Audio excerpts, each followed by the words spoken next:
Let's turn to the 1 Kings, chapter 17.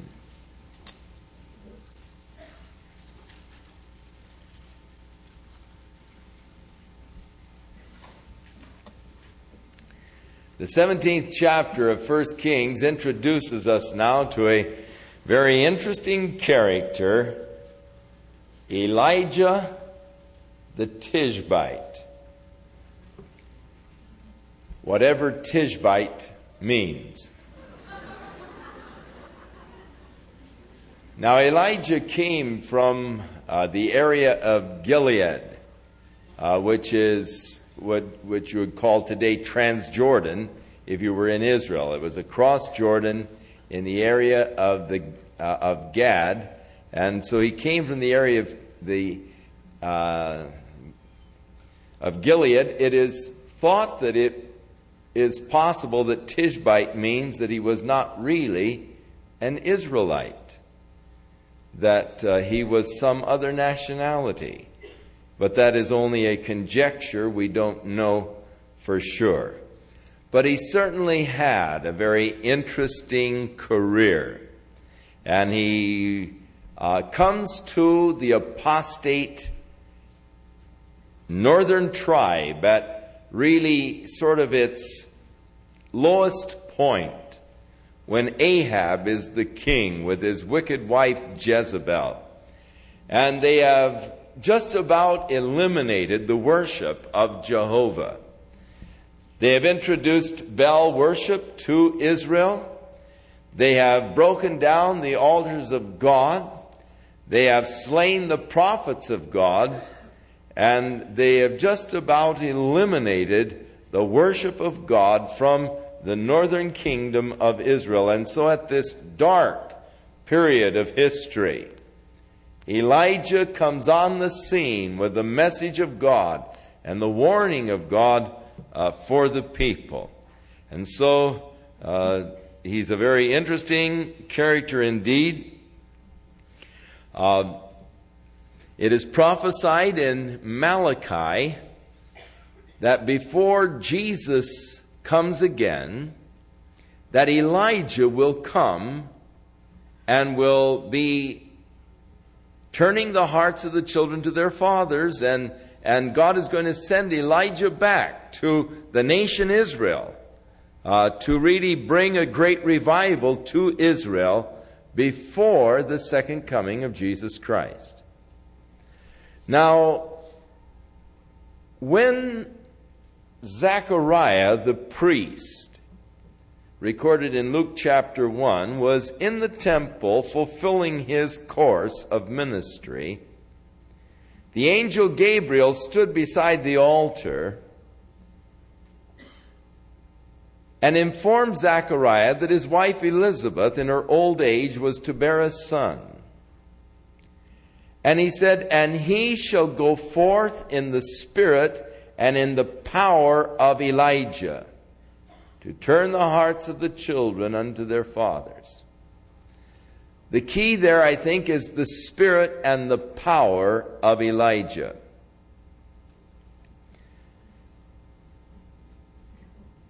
We then follow when in the first chapter of John, when John the Baptist was fulfilling his ministry, they came to John and they said unto him, "Who gave you the authority to do these things?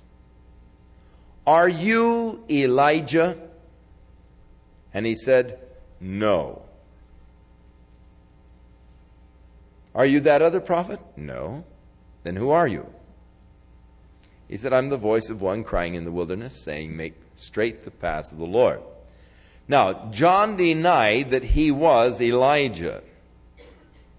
However, after the death of John the Baptist, Jesus was talking about John. And he said, "Of all men born of women, there has not risen a greater prophet than John the Baptist." Yet he who is least in the kingdom of heaven is greater than he." The disciples then said to the Lord, "How is it then?" He's giving John the Baptist this credit for being one of the greatest prophets. He said, "How is it then that the Bible says Elijah must first come?" And Jesus said, "Elijah shall first come." In other words, the prophecy of Malachi will be fulfilled. Before Jesus comes again, Elijah will first come. But, he said, if you are able to receive it, this is Elijah, referring to John the Baptist. Now, we realize that there are two aspects of the coming of Jesus Christ. His first coming was to give himself as God's Lamb a sacrifice for our sins. His second coming is to reign and to establish God's kingdom upon the earth. But there are two aspects to the coming of Christ, and thus there are two aspects to the prophecy of Elijah being the forerunner.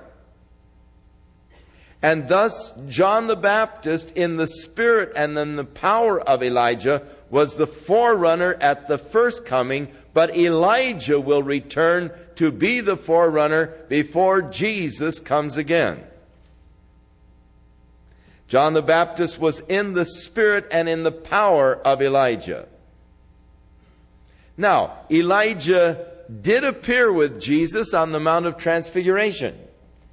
When Jesus went up into the high mountain with his disciples, Peter, James, and John, and he was transfigured before them, Elijah appeared there on the Mount of Transfiguration with the Lord. No doubt, in Revelation chapter 11, verse 2, where it speaks of the Lord sending the two witnesses, his two witnesses, unto the nation Israel, that one of the two witnesses will indeed be Elijah, and the fulfillment of the prophecy of Malachi. So Elijah is a very interesting character because he is interwoven. This is the beginning of his career, but he showed up on the Mount of Transfiguration, and he's going to show up once more before Jesus comes again.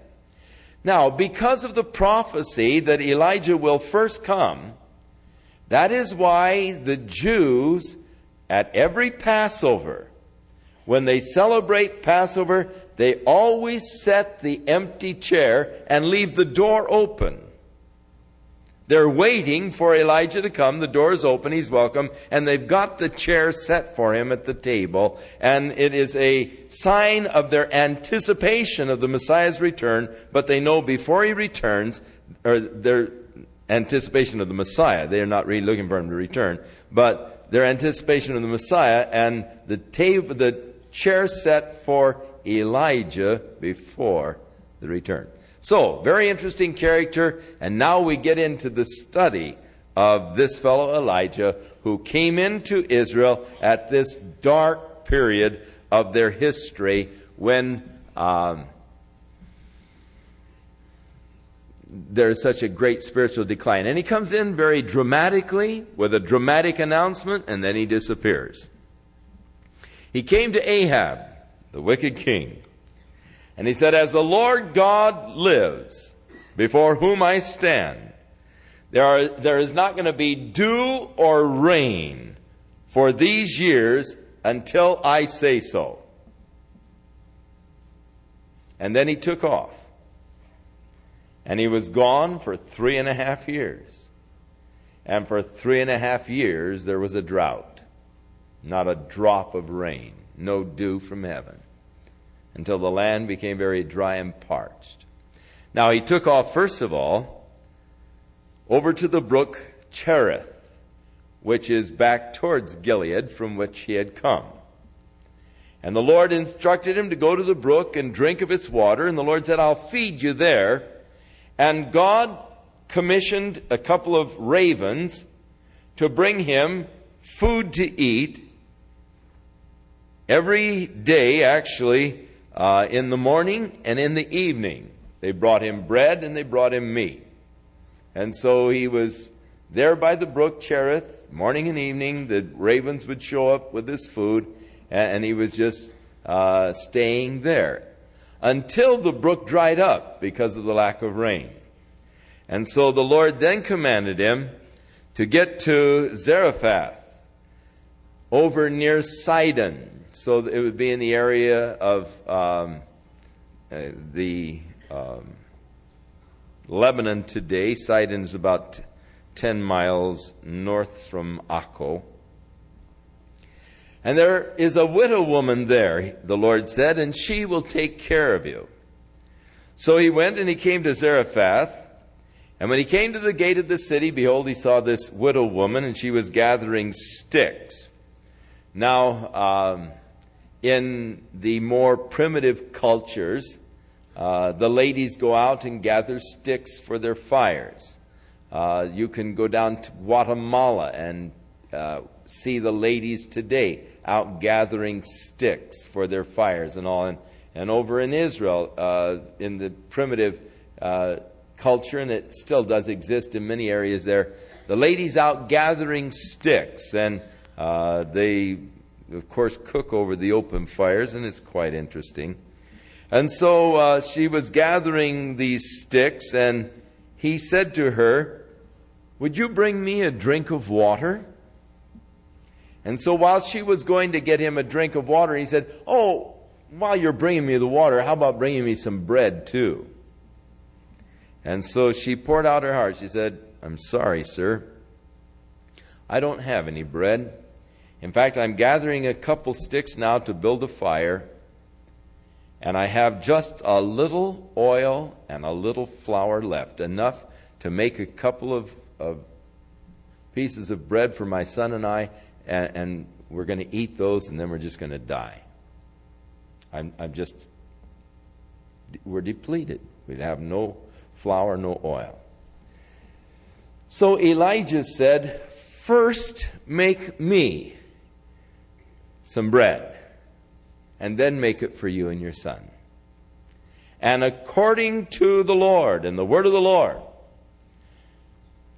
the flour shall not cease, nor the oil, until this whole drought is over." And so the widow lady went in, and she made Elijah some bread, and she found out that there was still flour left in the barrel, still oil.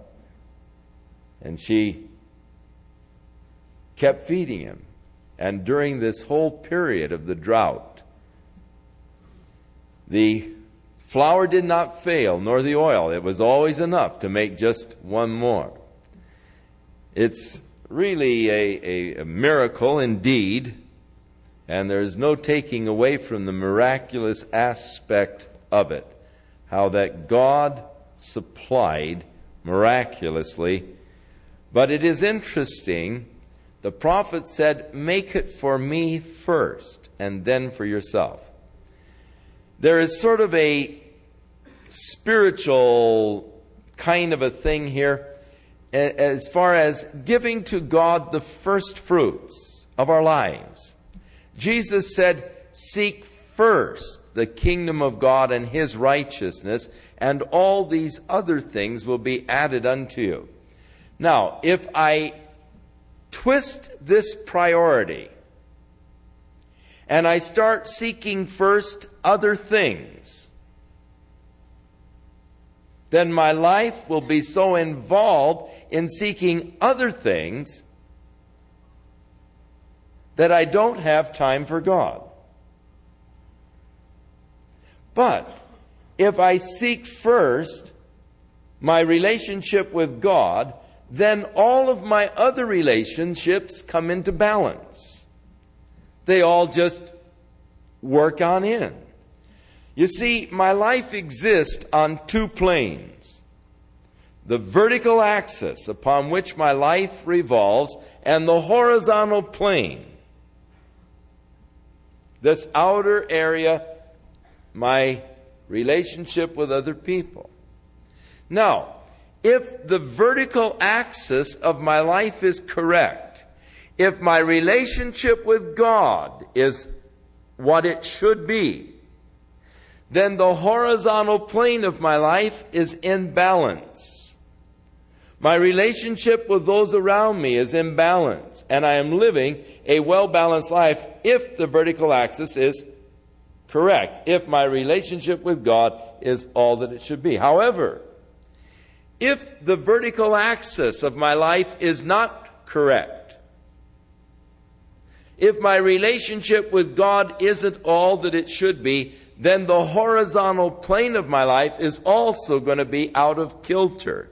And I find myself on this crazy topsy-turvy kind of an experience where I'm always trying to balance my life. And I'm spending all my time trying to get life into balance and things into proper focus. And I just never can seem to quite make it. Just about the time I get up here to try and balance this side, then I come overboard this way, you know. And I'm constantly working to get my life into balance, never seeming to be able to do it. My relationships are all messed up.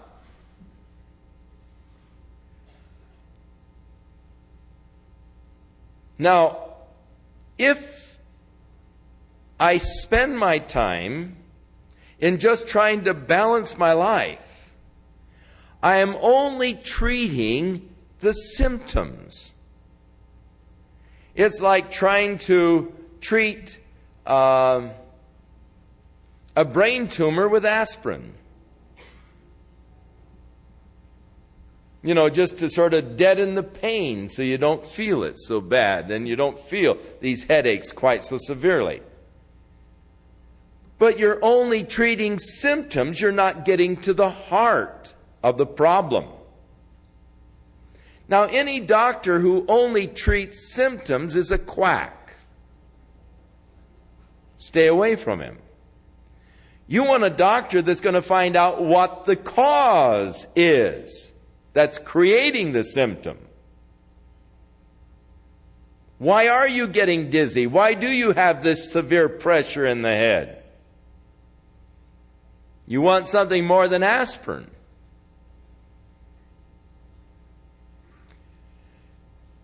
Now, people are so often treating only the symptoms, the relationship, and trying to get this relationship correct. And I've got to work on this, and I've got to work on that. And this is all messed up now. And we're so busy in the horizontal plane trying to get it in balance. When in reality, the solution is very simple. Get the vertical axis correct. Seek ye first the kingdom of God and His righteousness. Elijah said, make me first the cake. Now, had she gone in to make, first of all, the cake for herself and her son, that had been it. The barrel had been empty of flour. The oil had been gone. They would have died. Make me first the cake, and then for you and your son. Put the Lord first. Get your priorities correct, and God will take care of you. God will take care of the other aspects of your life. And so the most important relationship that I have in all this world is my relationship with God, and nothing should get before it. And if I'm going to work on any relationship at all, I should be working on this relationship with God above every other relationship. Because if this gets correct, then the others are all going to fall into balance. If this relationship with God is out of kilter, then there is no way I'm going to be able to balance my life. It'll always be in this crazy topsy-turvy way. There's no way you can have a well-balanced life until your life is centered in God. And that is the vertical axis upon which your life is rotating. And until then, it's always going to be out of balance, out of kilter. So Elijah set forth really a principle for this gal. For God to work, put God first and God will take care of you. He'll take care of the seconds and the thirds and the fourths. But it's priority, and it's simple, it's basic, and yet it's one of the most important truths that you need to learn in your whole experience of life, is that your relationship with God must supersede every other relationship. Make sure that you have a right relationship with God, because that'll see you through everything else. So, the little woman did what Elijah said, and God took care. Verse 16, the barrel of meal wasted not, neither did the cruse of oil fail, according to the word of the Lord which he spake by Elijah. Now it came to pass that the son of this woman became very sick. And actually he was so sick he quit breathing.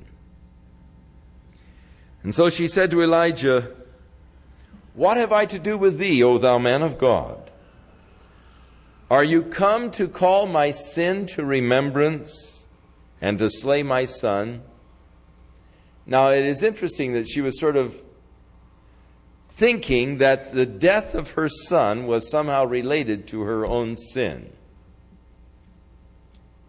And Elijah said unto her, give me your son. And he took him out of her bosom, and he carried him up into a loft where he stayed in a loft there next to her house. And he laid him on his own bed. And he cried unto the Lord and said, O Lord my God, have you brought this evil upon this woman that I'm staying with in slaying her son? And he stretched himself out on the child 3 times, and he cried unto the Lord and said, O Lord my God, I pray thee, let this child's soul or consciousness come into him again. And the Lord heard the voice of Elijah, and the soul of the child came to him again, and he revived. And Elijah took the child and brought him down to his mother and presented him to her. And he said, look, your son is living. And the woman said to Elijah, now by this I know that you are a man of God, and the word of the Lord is in your mouth in truth. So our introduction to Elijah. Now, it came to pass after many days that the word of the Lord came to Elijah in the 3rd year, saying, go show yourself to Ahab, and I will send rain upon the earth. Now, this is very important to the further part of the story.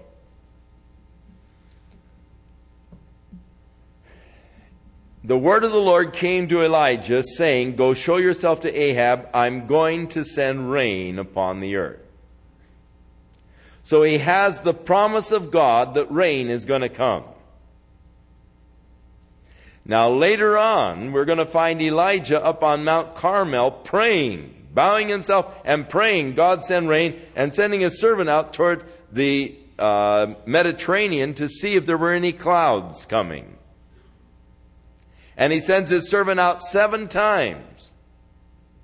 But his prayer and sending the servant out looking for a cloud is related to this first verse where the Lord promised, I will send rain. In other words, the prayer was premised upon the fact that he had heard from the Lord and received the promise of God. Prayers that are based upon God's promises and God's word, you can be sure are going to be answered. So here's the promise of God. He heard the word of the Lord, and on the basis of the hearing ear came the prayer. We'll get to that a little later. I just want you to make note of that at this point, and we'll come back to it.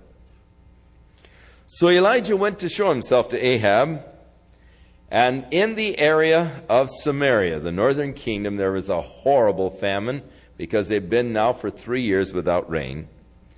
And so Ahab had called Obadiah, who was the governor over his house. Now, a little personal note on Obadiah. He was a man who really feared God.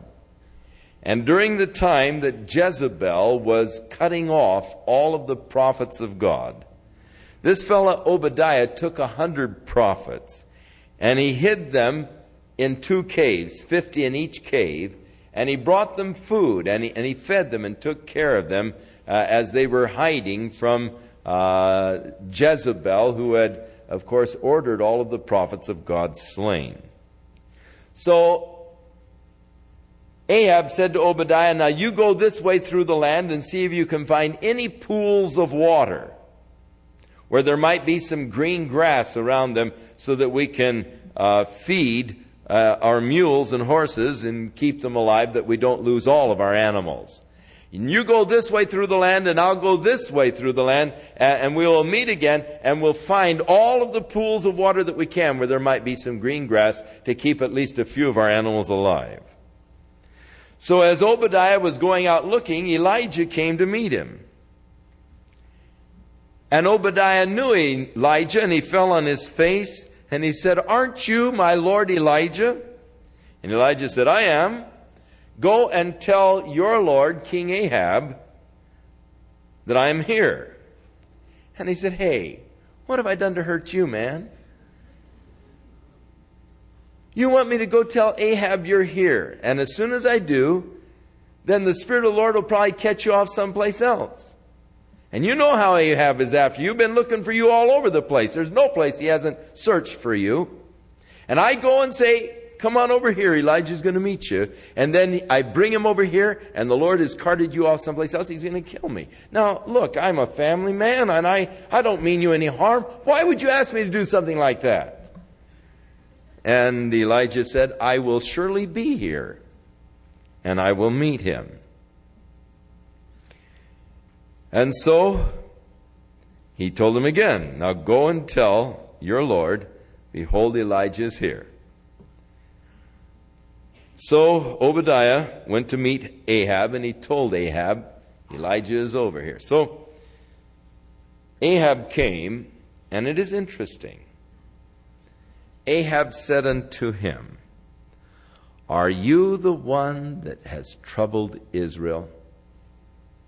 You know, it is interesting to me that people live such wicked lives, and then when the fruit of their wickedness comes, they want to then blame God for the calamities in their lives. Years ago when I was in Tucson, we had a lady come to visit our church whose husband was an Army captain, or Air Force captain. And so I was making a routine call on her because she had attended the church. And as I went over to their house in the evening that I might meet her husband and all, the fellow met me at the door. And I introduced myself. I said, "I'm Chuck Smith, and your wife was in church last Sunday, and I just came over to meet you and say hi." And the guy began to curse me. And he said, "Get out of here. I don't want to see you." And he was just very mean. He didn't even know me. And he said, "I have just come from the hospital where the doctors have told me that my little girl has polio." Well, I knew that he had a little boy that was crippled from polio. He had come with his mother to church. And he said, "This is my second child with polio. And any God that would allow my children to have this crippling disease, I hate. I want nothing to do with anybody that has anything to do with him." And he began to curse me again. And I said, "Tell me something, sir. Have you been serving God?" And that really made him mad. And he went on with his oaths telling me, that he hadn't been serving God. He said, "I know what it's all about. My dad's a Presbyterian minister. I grew up in a Christian home and all." But then he had just so bitter against God. And I said, "Well, answer me this. If you hate God so much and you haven't been serving him, why should God be obligated to take care of your children?"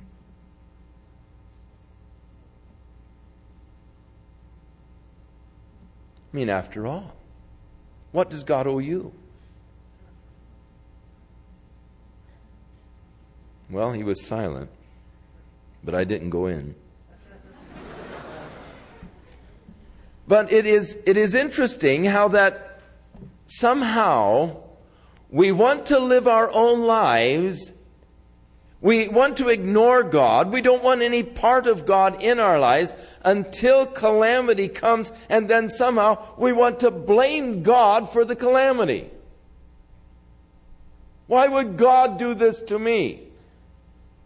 As though God actually owed me something when I've been totally ignoring Him.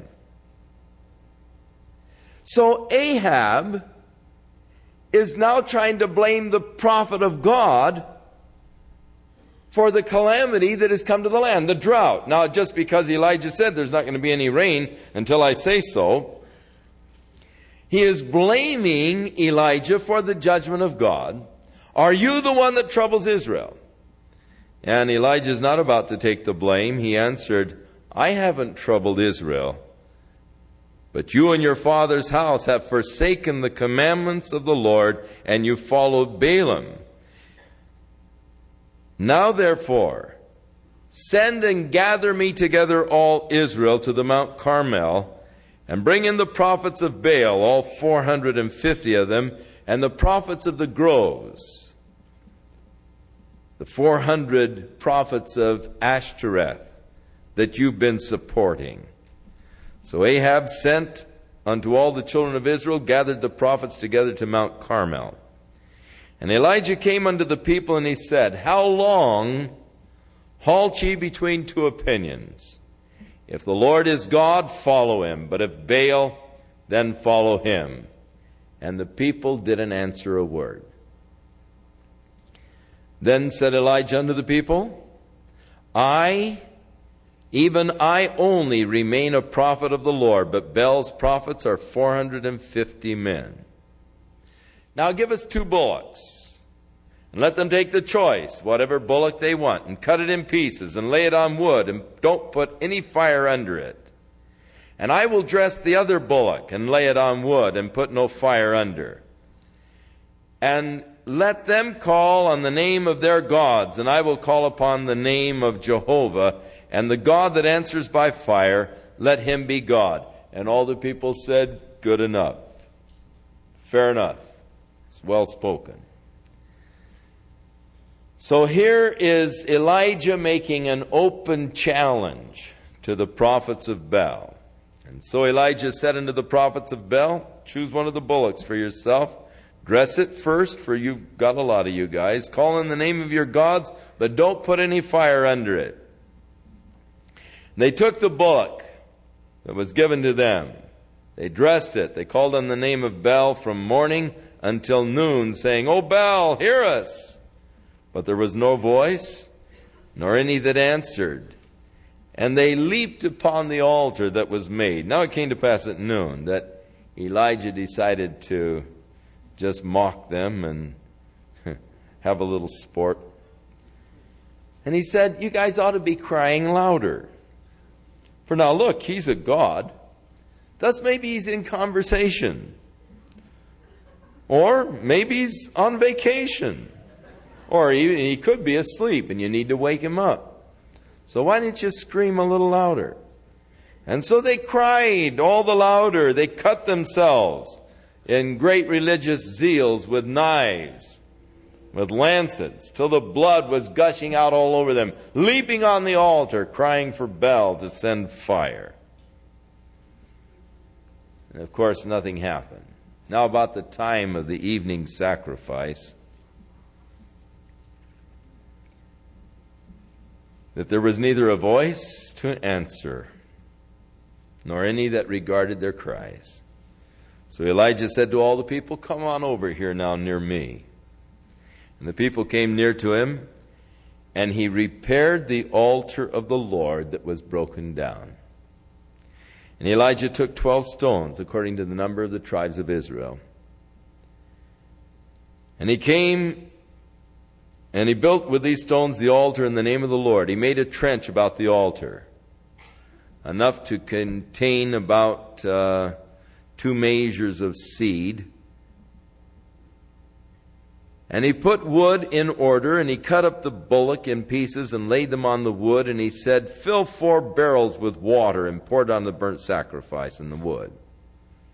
He said, "Do it a second time.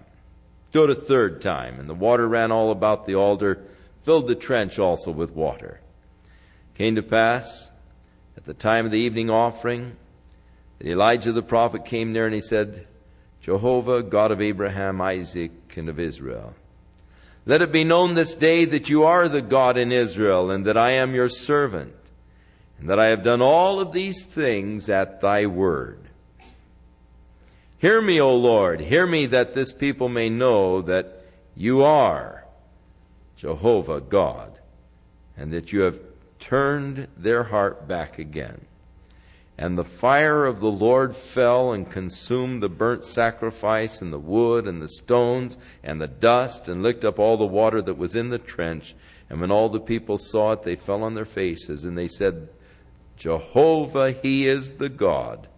Jehovah, He is God." And Elijah said unto them, "Take the prophets of Baal. Don't let any of them escape." And he took them down to the brook Kishon, which is in the valley there beneath Mount Carmel, flowing out of Megiddo into the Mediterranean. And he killed all 850 of them there. And so Elijah said to Ahab, "Get up and eat and drink, for there is a sound of an abundance of rain." So Ahab went to eat and to drink, and Elijah went up to the top of Carmel. And he cast himself down on the earth, and he put his face between his knees. And he said to his servant, "Go up and look towards the Mediterranean." And he went up and looked. He said, "There is nothing." He said, "Go again." And he sent him 7 times. And it came to pass the 7th time that he said, "Behold, there is arising a little cloud out of the sea, about the size of a man's hand." And he said, "Go up and say to Ahab, prepare your chariot and get down, in order that the rain doesn't stop you." And so it came to pass in the meantime that the heaven was black with clouds and the wind, and there was a great rain. And Ahab rode and went to Jezreel, the other end of the valley of Megiddo. And the hand of the Lord was on Elijah, and he girded up his loins and ran before Ahab to the entrance of Jezreel. So God answered by fire, and now God sent the rain in answer to his prayer. But remember, the confidence in prayer came from the fact of the listening ear. And this is always true. Real confidence in prayer comes from the fact that I have heard from the Lord. The listening ear is an important thing in prayer. Now, so often, we're so overwhelmed with our particular problem that we just rush right into God and start blurting out the whole, scene, rather than coming in and just waiting to maybe listen to God. Maybe He has something to tell me. With many people, prayer is only thought of in terms of a monologue. They never think of prayer as a dialogue. But real prayer should actually be a dialogue. I should be listening to God. I should be listening to see what God instructs and directs me. And therefore, that time of quietness before the Lord is very important, where I just go in and I just sit down and relax Him and quiet before the Lord, that He might have an opportunity to speak to me. Then I speak to Him. And then I believe it's always important for me to wait for Him to answer me. And so I like to spend quiet time listening, talking, listening again, that I might get directions or instructions or guidance from the Lord, a response to my request. And it's always an exciting experience when God responds to my questions or to my request and begins to give me direction and answers. Because I take time to wait for the response. A lot of times I hear people say, well, God never responded to me. Well, did you give him a chance? You see, did you really listen? Did you wait for the response from God? So Ahab told his wife Jezebel the whole story of what had happened, what Elijah did, and how he killed all of her prophets with a sword. And Jezebel sent a messenger to Elijah, and she said, so let the gods do to me, and even more also, if I don't make your life like the life of those prophets by tomorrow this time. And when he got the message from Jezebel, he got up and he began to run for his life. And he came all the way to Beersheba, which is about, 80 miles, 85 miles south from this area. And he left his servant there, probably so bushed he couldn't go on any further. But he himself went a day's journey into the wilderness. And he came and sat down under a juniper tree, and he requested that he might die. He said, it's enough now, O Lord, I've had it. Take away my life, slay me, I'm through. Now, this is, out of a distraught condition. You're all upset. And it's interesting how that when we are so upset, we oftentimes say things we don't really mean. You get real upset and you just say things you don't really mean. Afterwards, you're even sorry that you said them many times. But I was just upset, so I just, didn't really engage my brain. I just let my mouth run. And I said these things, but I really didn't mean them. A lot of times we say things that we don't really mean. We ought to be really more careful with our speech. You say to your child, get back in this house or I'll knock your head off. Oh, you really don't mean that. And the prophet's saying, Lord, slay me. I've had it. I'm through. Just kill me, Lord. I don't want to go any further. If he wanted to die, he didn't have to run. He could have stayed right back there in Jezreel. And Jezebel would have taken care of it very gladly. So the very fact that he was running showed that he wanted to survive.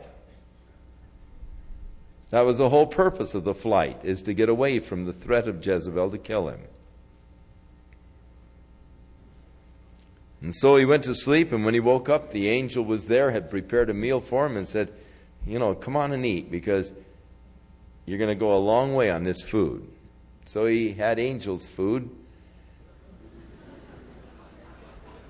And it lasted for 40 days. Good stuff. Very nutritious. He went 40 days on the strength of that meat. And he came to Horeb, the mountain of God, down in the Sinai, way down. Man, he's really fleeing from her, down in the barren wilderness. Mount Sinai, or Mount Horeb, both names given to this mount. The mountain where Moses met God and received the law. And he came to a cave and he stayed there. And behold, the word of the Lord came to him there in the cave and said unto him, what are you doing here, Elijah?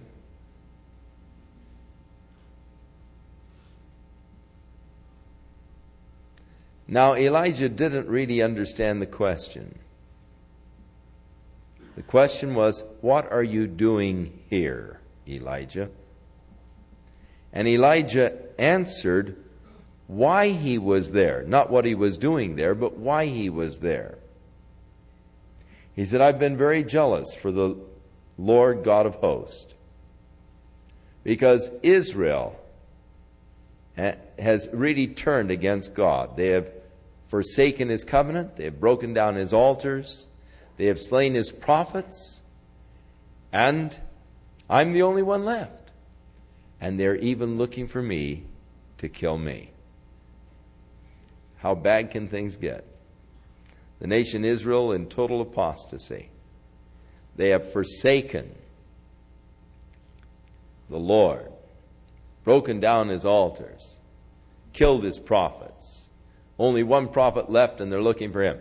Now, that is Elijah's overstatement of the case because he is so upset and discouraged. And that's one thing about discouragement and despair. It causes you to overstate the case so it actually looks worse than it really is. You know, we get so discouraged and so despondent. We don't want anyone to cheer us up. I just want sympathy at this point. This is so bad. No one's ever had it this bad, you know. And we always are overstating then the case, as Elijah was actually overstating the case of the problems in Israel. They've killed all of your prophets, and only I am left, and they're looking for me to kill me. God, you don't have a single one left in Israel. That isn't quite right, Elijah. But you're upset. And I understand, you know. You get so down that you just can't see any glimmer of hope, any light. And the Lord said, Elijah, come on out here and stand here on the mount. So Elijah came out to the entrance of the cave, and he stood there. And there came this fierce wind whipping through there, tearing rocks loose, rolling down the hillside. But God wasn't in the wind. Then there came this earthquake, just shook the whole place. God wasn't in the earthquake. Then there came a fire just raging through. God wasn't in the fire. And then there came the still small voice. You know, quite often we miss the voice of God because we are anticipating God to speak in such, you know, great thunderous tones or in such a mystic way. I say, well, the Lord spoke to me. Oh, how did he speak?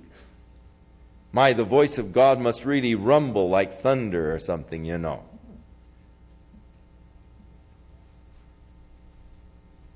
And we think that when God is leading us, that there must be something almost like a trance experience, where I become, you know, almost in this trance, and I hear little signs saying beep, beep, beep, beep, beep, go forward, you know, beep, beep, stop, and that it's some kind of a mystic thing where I'm walking around in a trance. You know, God is leading me. I'm being led by the Spirit. Not so. In fact, when God is leading your life, He does it in such natural ways that generally you're not even aware that God is leading you, because it just seems such a natural thing. Years ago, I was driving up to Ventura to have services in a church up there where I grew up. And they had invited me back to speak on a Sunday evening. So I decided to go up on Saturday, take a leisure drive, stay with my aunt in Santa Barbara Saturday night, and then drive back to Ventura on Sunday and speak there on Sunday evening. And so I had started up to Ventura, and I was in Hollywood, and I came to Sunset Boulevard, and it just flashed on me, and I had a convertible, and it flashed on me, what a beautiful day. Why not just flip the top down, drive down Sunset Boulevard to Pacific Coast, and go up past Malibu? I love that drive up the coast through Malibu and Point Magoo and on in that way. Such a beautiful day, you know. I thought, and just put the top down and take a drive up the coast. So I started winding down, you know, Sunset Boulevard winds all the way through until it finally drops you there in Santa Monica at the Pacific Coast Highway. And as I was coming down, the skies were so blue, so clear, and it was just such a beautiful day, spring day. And there was a couple who were hitchhiking. I thought, oh, well, I'm all by myself. Might as well pick them up. And, you know, so I picked them up and we started asking them questions, found out they were from Montana. I said, well, what are you doing here in California? They said, oh, we're looking for work. I said, well, what kind of work do you do? I'm a farmer. And he said, I haven't been able to find anything in Los Angeles. I said, well, where are you going? They said, well, we're going to San Francisco. I said, well, there are no farms in San Francisco. I said, it's the same as Los Angeles. It's just a big city. I said, now between here and San Francisco, there's a lot of farm country. In fact, I said,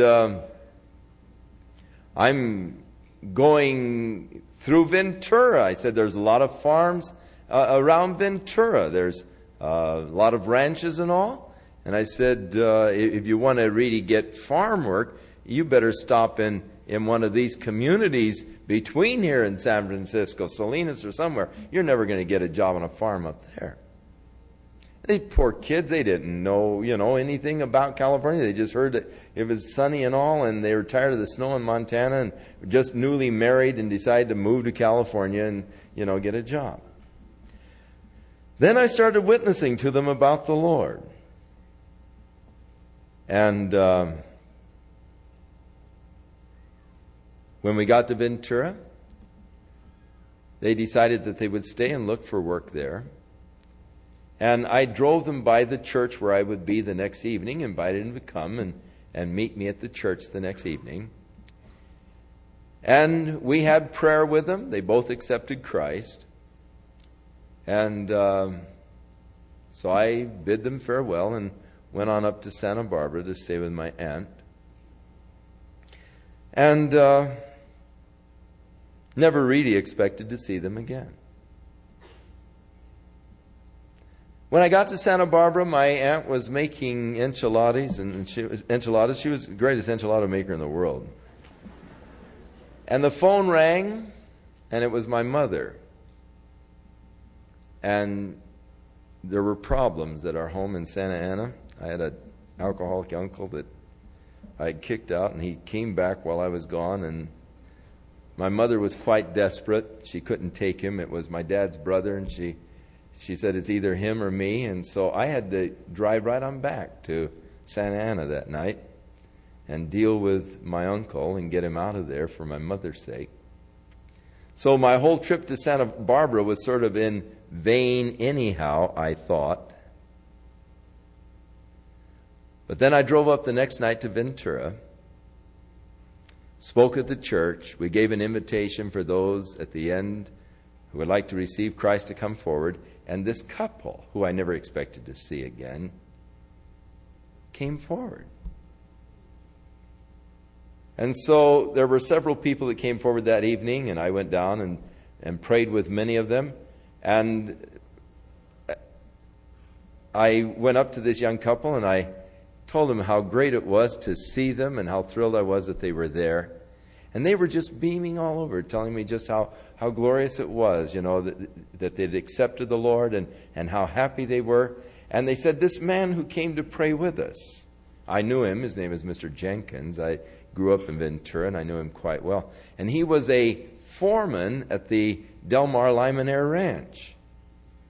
And so he came forward, prayed with them, and they shared, what the situation was. So he said, hey, I've got an opening out on the ranch right now. And he hired them, and they had a job and housing and everything else. And God just put the whole thing together.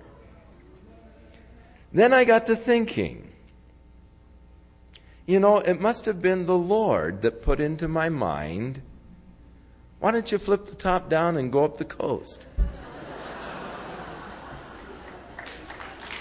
you know, it seemed like so me.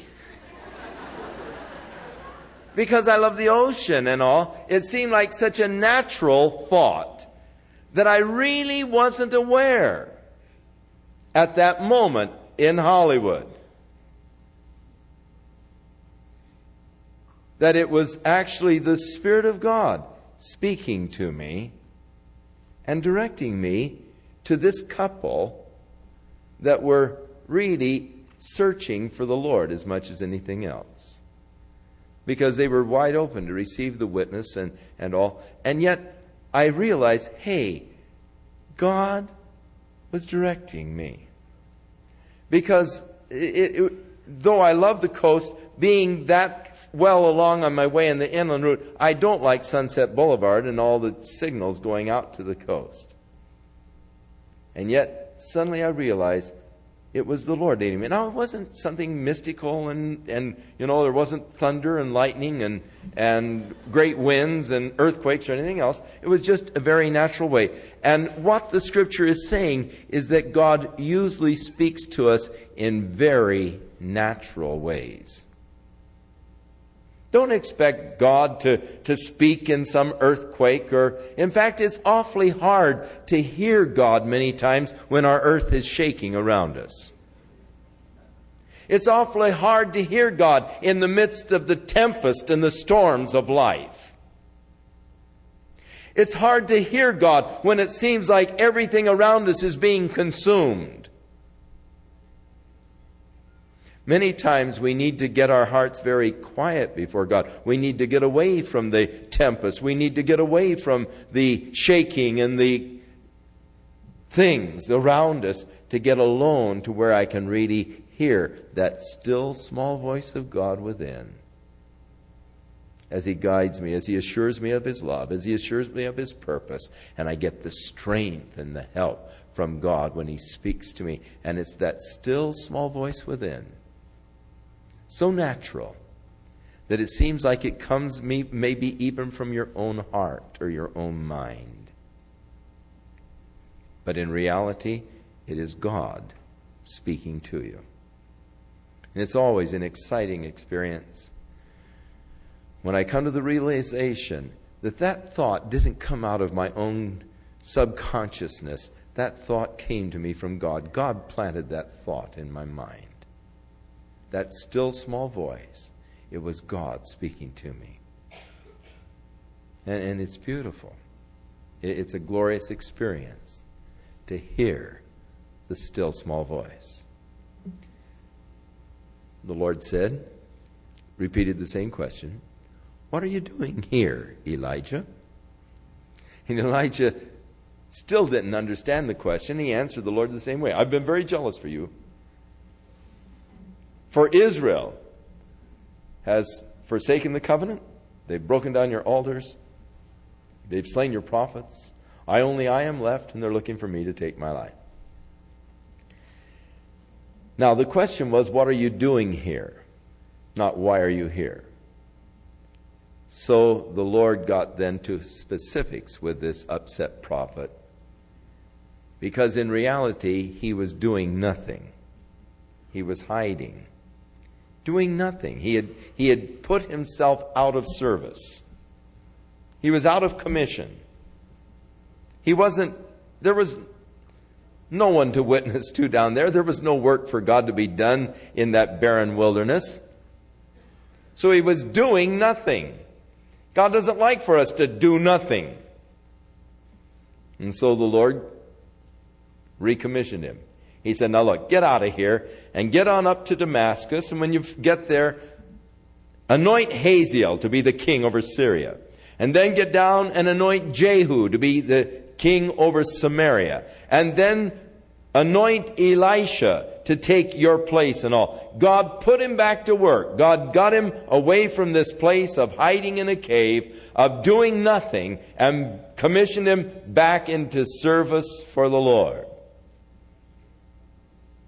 Even as God wants to get you off your duff and get you back doing something that's worthwhile for Him. And then the Lord sort of puts a little thing on the end. Elijah, you were exaggerating. For I have 7,000 men in Israel whose knees have not bowed to Baal, and whose lips have not kissed his image. I am left. No, you're not alone. I've got 7,000. God knew them. God had been observing. So he departed from there, and he found Elisha. And Elisha was plowing with 12 yoke of oxen before him. Actually, there were 10 before him, and he had the 12th beside him. And as Elijah passed by, he took his mantle, and he threw it on him.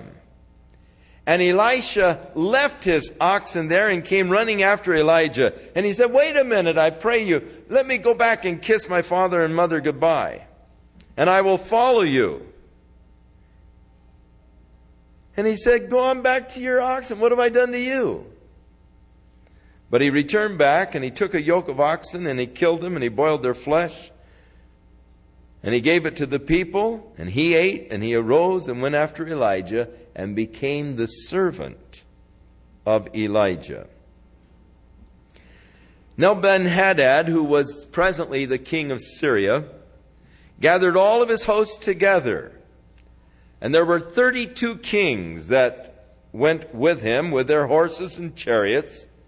And they came up and besieged Samaria, and they warred against it.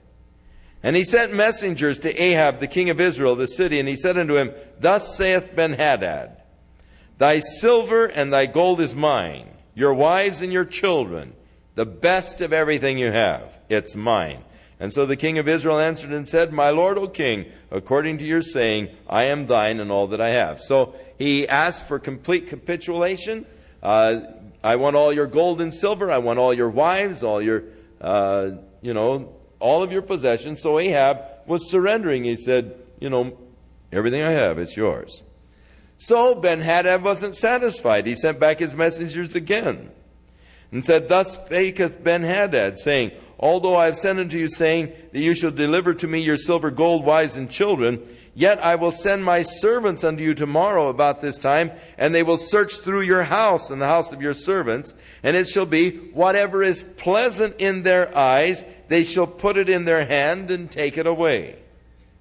And the king of Israel called his elders together, and he said, mark, I pray you, look how this guy is just really seeking a fight. He doesn't want, just our gold and silver and wives. He wants a fight. And so all the elders that were with him said, don't hearken to him, don't consent. And therefore he sent messengers to Ben-Hadad, and he said, tell my lord the king, all that you did send for, your servant at the first will do. But this other request that you have made, we're not going to do it. And so the messengers departed, brought him word again, and Ben-Hadad sent unto him and said, the gods do so to me and more also, if the dust of Samaria shall suffice for the handfuls for all of the people that follow me. And he said, if everyone took the dust of Samaria, there wouldn't be enough for the number of people I have, to even have a fistful of dirt. I've got so many people that I'm coming against you with. And so the king of Israel answered and said, tell him, let not him that girds on his harness boast himself as though he was putting it off. In other words, don't count your chickens before they hatch. And so it came to pass, when Ben-Hadad heard this message, as he was drinking and his kings in the pavilions, he said to his servants, set yourself in array. And so they set themselves in battle array against the city. And behold, there came a prophet to Ahab, the king of Israel, and said, thus saith the Lord, have you seen this great multitude? Behold, I'm going to deliver it into your hand today, and you will know that I am the Lord. So Ahab said, by whom? And he said, thus saith the Lord, even by the young men, the princes of the provinces. Then he said, who shall order the battle? And he said, you. And so Ahab numbered the young men, the princes from the provinces. There were 232. After them he numbered the people, all of the children of Israel, 7,000. They went out at noon, and Ben-Hadad was drinking himself drunk in his pavilions, he with his kings. And the young men of the princes of the province went out first. Ben-Hadad sent out and told them, saying, they came to Ben-Hadad and said, there are men coming out of Samaria. And so he said, if they've come out for peace, take them alive. If they've come out for war, take them alive. So the young men of the princes of the province came out of the city, and the army followed them, and they slew every one his man. The Syrians fled. Israel pursued them. Ben-Hadad, the king of Syria, escaped on a horse with his horsemen. And so the king of Israel went out, and he smote the horses, the chariots. He slew the Syrians with a great slaughter.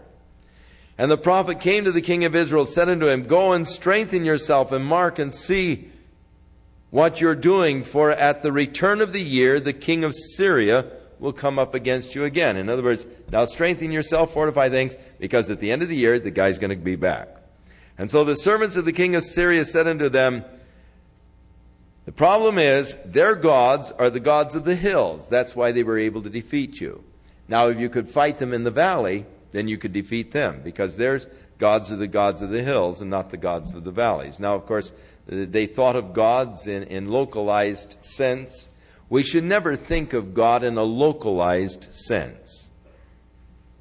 God is what we say omnipresent. That means He's everywhere at once. Therefore, it is wrong to think of God in a locality. Sometimes we think of God in a localized sense in heaven. And He seems very far off and remote, because I don't know where heaven is. It's out there in space somewhere. But I'm pointing out into space this way, but, if you realize the earth is actually round, and so you'd be pointing it down that way through the earth and out in space the other direction. So I may head out, in space looking for God, but I may be going the wrong direction in space. If I think of God in a locality, heaven, wherever that may be. Or if I think of God here in the church, in a locality. And so often, even in our prayers, we sort of express the idea of God dwelling here. Lord, we are so thankful that we can come into your presence this evening. We can gather here together in your presence. Well, hey, you were in His presence when you left home tonight. You were in His presence when you were driving out here. You can't escape the presence of God. And thus, it's wrong to think of God in a locality. And yet, that was the pagan concept of God. He's the God of the hills. Now, that was your problem. You let them fight you in the hills, and their God is the God of the hills. That's why you were defeated. Next time, fight them in the valleys. Because their God is the God of the hills, not the God of the valleys, and you'll be able to defeat them. So,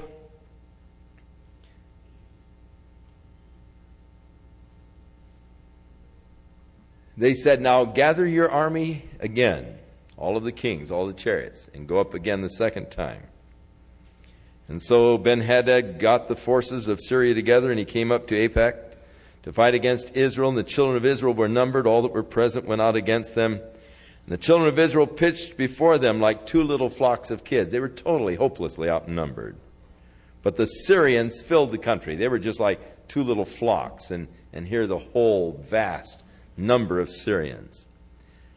And there came a man of God and spake to the king of Israel and said, thus saith the Lord, because the Syrians have said, the Lord is the God of the hills, but not the God of the valleys. Therefore, I am going to deliver this great multitude into your hand, and you shall know that I am the Lord. Now, the interesting thing to me at this point is that though Ahab had turned against God and was a very wicked king, still God was continuing to speak to him. Though you may turn your back on God, and though you may go your own way, God continues to speak to you. God doesn't just forsake you and let you go, though you may have forsaken Him. God is continuing to speak after this guy has turned his back. So long his back has been turned against God. And yet God is still speaking to him. As God continues to speak to you, because He loves you, and He's seeking to draw you unto Himself. And thus, God doesn't cease His work speaking to man. And so, children of Israel came against them, and there in the valleys, and wiped out the Syrians, really worse this time than before. The Syrians were fleeing. Ben-Hadad was captured, and he was brought back. And he said unto him, the cities that my father took from your father, I'm going to restore them. And you shall will make streets for you in Damascus, as my father made in Samaria. And then Ahab said to him, I will send you away with this covenant. So he made a treaty with him and sent him away. And a certain man, one of the sons of the prophets, came and said to his neighbor, smite me, I pray you. And the man refused to smite him. And he said, all right, because you've refused to smite me, you've not obeyed the voice of the Lord. So as soon as you depart from here, a lion is going to slay you.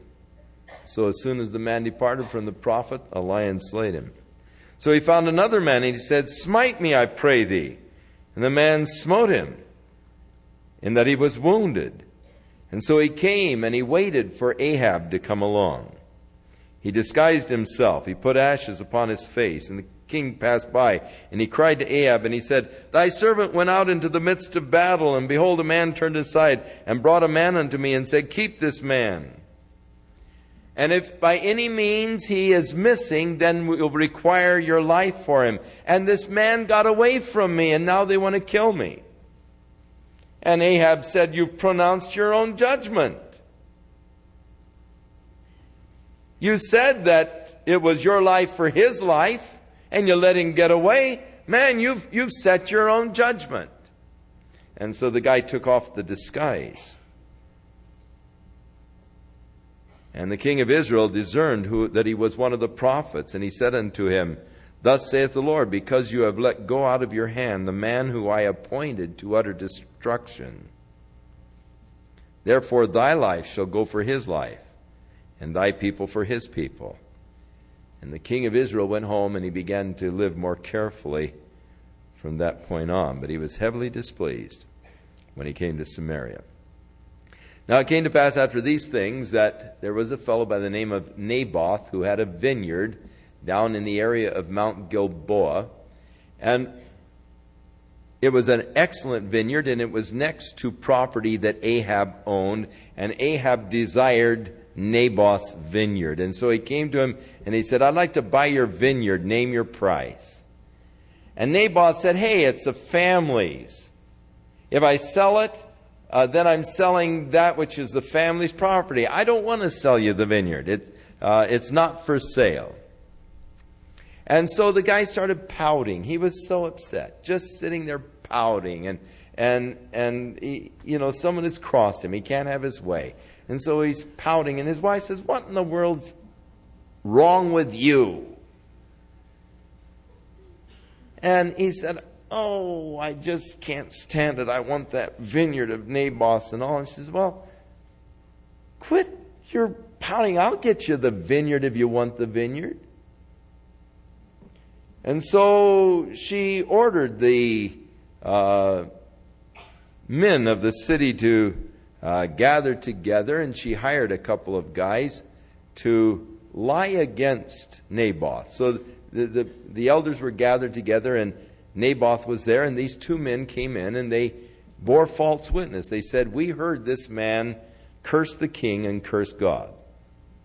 And so the penalty for cursing God, of course, was being stoned to death. And so with the two men bearing witness against him, lying as they did, they killed Naboth. And of course, Jezebel just moved in and took his vineyard and gave it as a present to her husband. So the word of the Lord came to Elijah, saying, arise and go and meet Ahab, the king of Israel, which is in Samaria. He's in the vineyard of Naboth. He's gone down to possess it. And you shall speak unto him, saying, thus saith the Lord, have you killed and taken possession? And you shall speak unto him, saying, thus saith the Lord, in the place where the dogs licked the blood of Naboth, shall the dogs lick thy blood, even thine. So Ahab said unto Elijah, Have you found me, my enemy? And he answered, I have found you, because you have sold yourself to work evil in the sight of the Lord. Behold, I will bring evil upon thee, and take away your possession, and cut off from Ahab all of his descendants. And I will make your house like the house of Jeroboam, the son of Nebat, and like Baasha. In other words, the dynasty, the family dynasty is going to be gone. And he also spake against Jezebel, saying, the dog shall eat Jezebel by the wall of Jezreel. And him that dies of Ahab in the city, the dogs will eat. Him who dies in the field, the fowls of the air, the vultures will eat. And there was none like unto Ahab, who did sell himself to work wickedness in the sight of the Lord, whose wife Jezebel stirred him up. There's none any worse than this king. They did very abominably in following idols, according to all the things that the Amorites had done before them, the people that the Lord had cast out of the land. Now it came to pass, when Ahab heard these words, that he began really to live more carefully. He put on sackcloth, he fasted, and he lived very carefully. And so the Lord came to Elijah and said, these things will not happen in his days, but in the days of his children. So they went for 3 years without war between Syria and Israel. But it came to pass in the 3rd year that Jehoshaphat, who was the king of the southern tribes, Judah, he came up to visit Ahab. And the king of Israel, that would be Ahab, said to his servants, Ramoth in Gilead is ours, and we be still, and take it not out of the hand of the king of Syria. So he said to Jehoshaphat, will you go with me to battle at Ramoth Gilead? And Jehoshaphat said to the king, I am as you are, my people as your people, my horses are as your horses. So Jehoshaphat said to the king of Israel, let's inquire of the Lord and see if we're to go to battle. So the king of Israel gathered his prophets together, and he said unto them, shall I go against Ramoth Gilead to battle, or shall I forbear? And they said, go up, for the Lord shall deliver it into the hand of the king. So Jehoshaphat said, is there, the king from Judah said, do you have any other prophet that we can ask? And so he said, oh, there's this one guy, Micaiah, but that guy never gives me a decent prophecy. He's always saying something evil. And he said, oh, don't say that. Let's call him in and see what he has to say. So in the meantime, this one prophet, Zedekiah, made some iron horns, and he put them on his head, and he went running around with these iron horns on his head, and he said, thus saith the Lord, with these shall you push the Syrians until you've consumed them. And all the prophets said, go up to Ramoth Gilead and prosper. The Lord is going to deliver it in the king's hands.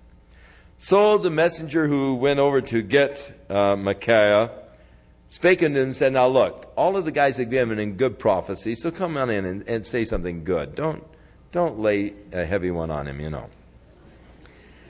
So he said, the prophet answered, he said, as the Lord lives, I am only going to tell him, and I can only tell him what the Lord tells me to tell him. And what the Lord says, that's what I'm going to speak. So he came to the king. And the king said unto him, Micaiah, shall we go against Ramoth Gilead, or shall we forbear? And no doubt he answered him in a very sarcastic way, so that Ahab realized that the guy was, he probably said, just go and prosper, for the Lord is going to deliver it into the hand of the king. And he said it in such a way that he knew that the guy wasn't sincere. And he said, how many times have I told you, don't tell me anything that is not true in the name of the Lord? He said, all right, you want to know the truth?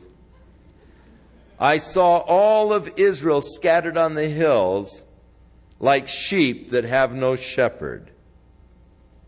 And the Lord said, these have no master. Let them return every man to his house in peace. In other words, he is prophesying the death of Ahab, the shepherd over the people. The people are all scattered over the hills because their shepherd's been destroyed. And the king of Israel said to Jehoshaphat, didn't I tell you that this guy gave me a bad one? Never says anything good. And the prophet Micaiah went on to say, "Hear the word of the Lord. I saw the Lord sitting on his throne, and the host of heaven was standing by him on his right hand, on his left. And the Lord said, Who shall persuade Ahab that he might fall, be killed at Ramoth Gilead?" And one suggested this, another suggested another thing. And there came forth the Spirit and stood before the Lord and said, "I will persuade him." And the Lord said unto him, "How?" And he said, "Well, I will go forth and be a lying spirit in his mouth. And in the mouth of I will go forth and be a lying spirit in the mouth of all of his prophets." And he said, "That'll work. Go ahead."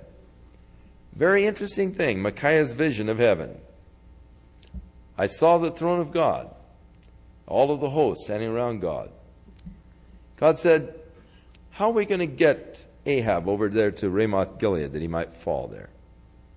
And the angels were suggesting different things, until one spirit came up and said, "I've got an idea." "What is it?" "Well, I'll be a lying spirit in the mouth of all of his prophets." The Lord said, "That'll work. Go ahead."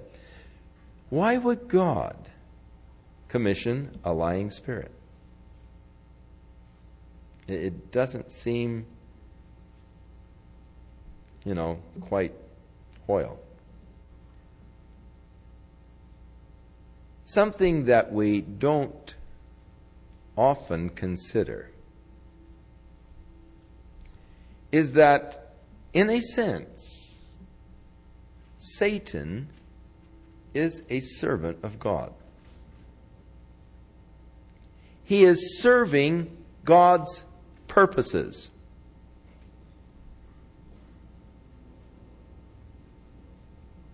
That is why God has allowed him to exist. That's why God has allowed him freedom. He is acting in the sphere of his own free will, but yet the controls are ultimately held by God. We have made a tragic mistake in our thinking processes as we think of Satan as an opposite of God. Satan is not an opposite of God. God is an eternal, omnipotent, self-existent being. Whereas Satan is a created being and is in the rank of angels. So if you're looking for an opposite of Satan, you'd have to look at maybe Michael, one of the archangels. You would have opposites, but in no way is he an opposite of God. No way does he rank even near God. He is existing under the total sphere of God, and though he is opposed to God, he is not an opposite of God in any sense of being an opposite to God who is God, the eternal, omnipotent God. Satan is definitely limited in his understanding, in his abilities, in his powers. They are limited by God. God says you can go so far, no further. Satan complained to God the fact of his limitations in the case of Job. You've put a hedge around that guy. I can't get to him. And he was complaining that God had put limitations on what he could do. So Satan is only allowed liberty within a limited scope. God puts the limitations on him. But he does serve purposes of God.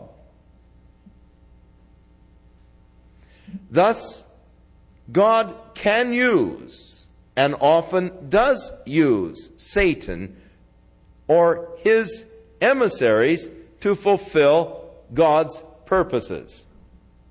Here's a case where God uses a lying spirit to fulfill his purpose. He comes, and the false prophets give to Ahab these lies, encourage him to go against Ramoth Gilead. So Ahab then ordered the true prophet Micaiah, said, "Put him in prison until I return in peace." And he said, if you return at all, then I'm not a prophet of God.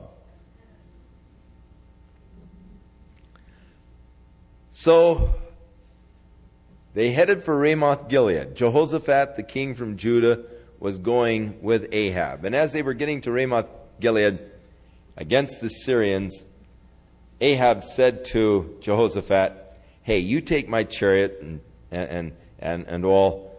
I'm going to put on just the common guard. I want to get into the battle. And so he took off his king's robes in order that he might just really get into the battle himself. He was just sort of thirsting for a little excitement. And so he left his chariot, the king's chariot, got in another chariot, and so that he could get into the thick of the battle. And in the meantime, the Syrian commander said to his fellows, now look, all we want's the king. So let's concentrate and get hold of Ahab. And if we kill him, then, the rest of the people will be so demoralized that that's all we'll have to do. So they saw Jehoshaphat sitting in Ahab's chariot with Ahab's robe on. And so they figured it was Ahab, so they started to pursue the one chariot, and so Jehoshaphat started going on the lamb, And these guys were chasing him because they weren't really concentrating on battle, just on the one guy is all they wanted. And when they finally got up to him, they realized that it wasn't Ahab, that it was Jehoshaphat. But, and of course this is an interesting scripture, a certain man drew a bow at a venture. In other words, he just, let go, let fly an arrow in the direction of their enemy.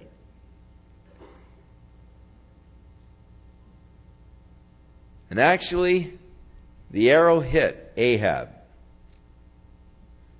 And he turned to the driver of his chariot and he said, turn and carry me out of the battle because I'm wounded. And the battle increased that day, and the king was propped up in the chariot against the Syrians, but he died at the evening time, and the blood ran out of the wound into the midst of the chariot. And there went a proclamation throughout all of the host about the time the sun was setting, saying, every man to his city and every man to his own country. So the king died and was brought to Samaria, and they buried the king in Samaria. And one washed the chariot in the pool of Samaria, and the dogs licked up his blood. And they washed his armor according to the word of the Lord, which he spake. Now the rest of the acts of Ahab, all that he did, the ivory house that he had made, all of the cities which he built, they are written in the book of the Chronicles of the kings of Israel. Interestingly enough, in the city of Megiddo, which is one of the cities that Ahab had rebuilt. Actually, at Megiddo, there are about 20 different levels of cities that have been built over cities. It's been a battleground of many ancient battles. And so when a city was destroyed, then they just build a new city on top. And they have dug down in one cut there, the archaeologists, and there are about 20 different civilizations or different levels of the city. Now, in the level that dates to Ahab's time, next to the temple of Baal, the ruins of the temple of Baal that Ahab built, they found several hundred jars with the skeletons of babies that had been sacrificed by their parents to Baal worship. This is what Jezebel and Ahab had introduced to the people, and the archaeologists uncovered next to the ruins of the temple of Baal built in Megiddo by Ahab these jars with the skeletons of babies sacrificed to this god Baal. We understand from this why God wanted this horrible religious system to be utterly wiped out. Because it did involve the sacrifice, the human sacrifice of their own babies unto their worship of their God. So we come to the close of Ahab, and his son Ahaziah reigned in his place. Now Jehoshaphat, and now shift gears. You remember last week we told you we have two kingdoms, the northern kingdom and the southern kingdom. So meanwhile, back in the ranch, back in the southern kingdom. Now we spent a lot of time up in the north, not because of Ahab, but because of Elijah. Really, he became the central character of the story. And so a lot of print is given to Ahab only because of the fact that Elijah was a prominent character during this particular period of their history. But back in the southern kingdom, where the descendants of David are on the throne, Jehoshaphat, who was the son of Asa, who was a good king for the most part, began to reign over Judah in the 4th year that Ahab was reigning in Israel. So they were co-regents for quite a period of time. Jehoshaphat was 35 years old when he began to reign. He reigned for 25 years. And he walked in all of the ways of Asa his father, who I said was a fairly good king. He turned not aside from it, doing that which was right in the eyes of the Lord. Nevertheless, the high places for pagan worship were not taken away, for the people offered burnt incense yet there in the high places. And Jehoshaphat made peace with the king of Israel. You remember he had come up and was invited by Ahab to go in battle against Ramoth Gilead. So there was an alliance between the two kings. Now the rest of the acts of Jehoshaphat, the wars and so forth, they are written in the book of the Chronicles of the king of Judah. So we will get that story when we get into Chronicles, because we do have the Chronicles of the kings of Judah, though we do not have the Chronicles of the kings of Israel. And the remnant of the Sodomites, which remained in the days of his father Asa, he took out of the land. And there was then no king in Edom, but a deputy, that is in the area south of the Dead Sea and on the far bank.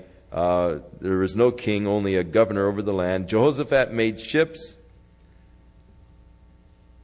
of Tarshish to go to Ophir for gold, but they went not, for the ships were broken up, no doubt, in a storm at Ezion-Geber. And so Ahaziah, the son of Ahab, said to Jehoshaphat, "Let my servants go with your servants in the ships." But Jehoshaphat would not. And Jehoshaphat slept with his fathers, was buried with his fathers in the city of David, and Jehoram, his son, reigned in his stead. Now Ahaziah, who was the son of Ahab, back up in the north, began to reign over Israel and Samaria in the 17th year of Jehoshaphat, the king of Judah. And he reigned for 2 years. He did evil in the sight of the Lord. He walked in the ways of his father Ahab, and in the ways of his mother, that wicked Jezebel. And he served Baal and worshipped him and provoked to anger Jehovah, the God of Israel, according to all that his father had done. May the good hand of our Lord be upon you, to lead and to guide you in his way, that you might walk in his love, that you might be filled with his Spirit, and that you might discover what is God's plan for your life, that which God would have for you this week. And may the Lord speak to you, and may you be very sensitive so that you begin to understand the voice of the Lord, that you might be led by the Spirit of God. God bless you. May he watch over you and keep you in his love.